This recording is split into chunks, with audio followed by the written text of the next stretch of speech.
Happy Tu BiShvat. I'm Mordechai, and one of Israel's favorite trees is the eucalyptus tree. Look how beautiful this tree is. I'd like to introduce you to my colleague Gil from HaShomer HaChadash. Gil, take it away. The eucalyptus tree is not native to Israel, but does play a very important role in Jewish history. About 120, 130 years ago, Jewish people brought the tree from Australia to Israel in order to drain the swamps. It worked partially because the tree was accustomed to the Australian climate, and most of the roots do not penetrate shallowly into the earth, but deep. So most of the roots did not drink water from the swamps, but from deep water sources. Even if not effective in drying up swamps and stopping mosquitoes that caused malaria, eucalyptus trees are still beautiful and are used today by the Scout youth groups. Gil, tell us more, please. Their long and sturdy branches are used by Boy Scouts in their competition to build the tallest and strongest and most creative structures. As Gil said, the Scouts go into the forests and build these incredible structures. Take a look at them, all built from eucalyptus trees.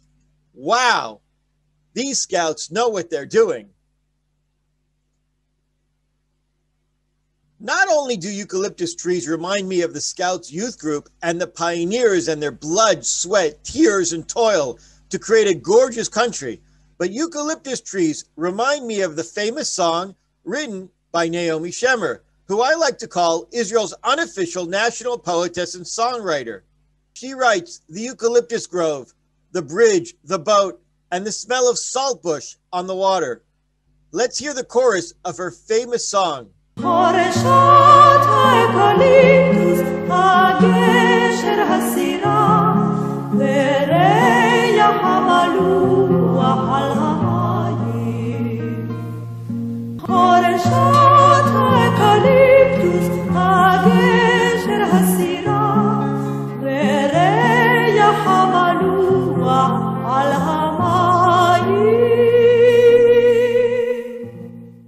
Wow, what an absolutely lovely song. My favorite tale about the eucalyptus tree brings us to the story of the world's greatest spy, Eli Cohen.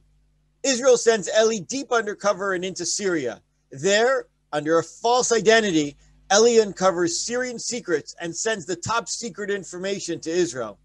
It was during this time that Syria controlled the Golan Heights, and they used this high ground to attack Israel.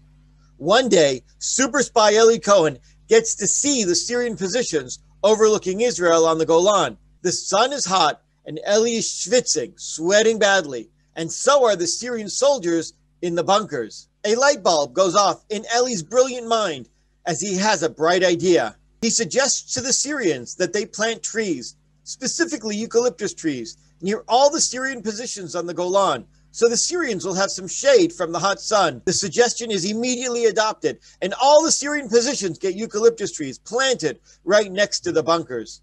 Unfortunately, Eli meets a tragic fate. He is discovered by the Syrians as an Israeli spy and is hanged. Despite pleas from his wife Nadia, his body has never been returned to Israel. A few years later, Israel has to go to war to stop the Syrians, and it was ready to try and take the Golan Heights. But there was a problem. The Syrian bunkers were well hidden and provided the Syrians with an almost impenetrable defense. It was going to be almost impossible to take the Golan Heights. If only Israel knew where the Syrian bunkers were.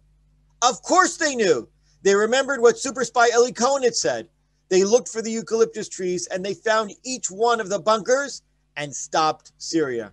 The Jewish people are so indebted to Eli Cohen. And of course, to the eucalyptus trees that gave away the Syrian positions. Wow, what an MVT, most valuable tree. I'll see you again soon as we continue our celebration of Tu BiShvat and the incredible trees of Israel. Tu BiShvat Sameach!